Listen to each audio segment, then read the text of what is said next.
Alright, look people, have you ever changed your mind on anything? I certainly have. The difference is, we have a record pretty much like every day for the past 7 years of everything I've ever thought and said, so if you want to hold a previous opinion against me, it's a lot easier for you to do so. But yeah, I wanted to directly address a video I made almost 3 years ago now about why I used to think iPads should not have a mouse and they shouldn't get a trackpad, which of course is very funny because you can play your Curb Your Enthusiasm music as I recommend the Magic Keyboard case for iPad. But I think some of the points I made in that video long time ago, which by the way, there's a lot of things I used to think and feel that I don't feel anymore. Like, I used to not have savings accounts. I used to rent and not own anything. I used to drain my bank account so I could afford the latest iPhone and unbox it for you guys. Times have changed, and opinions have changed on certain things, but not others, you know? There's also an old video of me saying that the iPhone 6 shouldn't have a headphone jack. So, there's some things I do stay consistent on. This is definitely not one of them, but I thought diving into the reasons of how and why Apple added a trackpad and mouse support to the iPad might make some interesting dialogue. So, let's begin.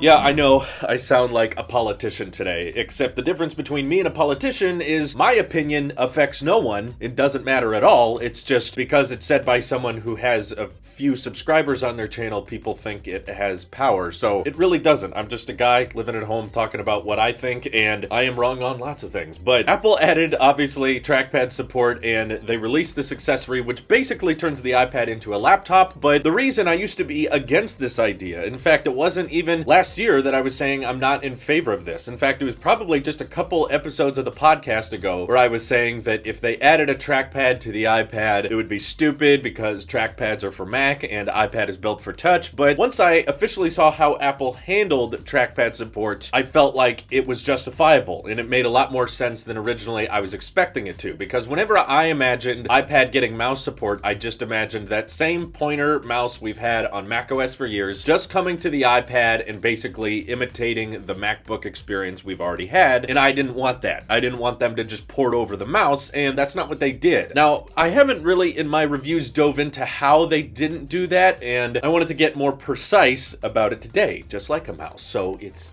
poetry, like they rhyme. But the point is, it's not in the traditional pointer shape that we got on the macOS experience. That's because the very tip of that pointer can customize between lots of different options on the Mac, and that's how you're able to make files and buttons and options very thin and very narrow, because you can be much more precise with that mouse. Whereas with the iPad, the way they did it differently was they made it a larger circular mouse, which in a way isn't really a point and click, because there's not really a point to a circle, right? So that imitates the tapping mechanism a lot better. When all of our apps and all of the software on the iPad is designed for a touch interface, they found a way to support mouse and support cursors, but at the same time not override the functionality of the touch interface. So just because we have a trackpad and a keyboard on our iPads now doesn't necessarily mean you could just port over Final Cut in its exact macOS form over to the iPad now. Things would still have to be tinkered, and to this point, Apple has still not made any apps, or I think let any developers make apps that essentially require you to use a mouse with it, right? So any app that runs on the iPad still has to be somewhat touch friendly. And it may seem like a small aesthetic detail, but I think there's actually a lot of functionality behind this. The fact that the cursor will fill in bubbles of buttons. So you'll notice this in certain apps that are optimized for the cursor. And by the way, hats off to Over for updating their app so quickly. I've endorsed them for years. I make all of my video thumbnails on Over, but within their app, they did a really good job of instantly allowing the cursor to fill in the different options within the app, and that's because it teaches developers and it teaches the user that just because you have a cursor doesn't mean the user interface has to be designed differently than the touch interface, because the way iOS and iPadOS have kind of been fundamentally built differently is they don't have those tiny little buttons that you have on macOS. You have kind of giant, more dedicated areas because you can't be as precise with a finger that you can tap and activate different options, which in my opinion results in a more aesthetically pleasing user interface because it's not just tiny option and drop down menus and little tiny buttons everywhere, but something that's easier for the user to see, and as soon as you tap it, it interacts. It's a much more intimate and personal interaction that Steve Jobs initially pitched on stage when the iPad first came out, as it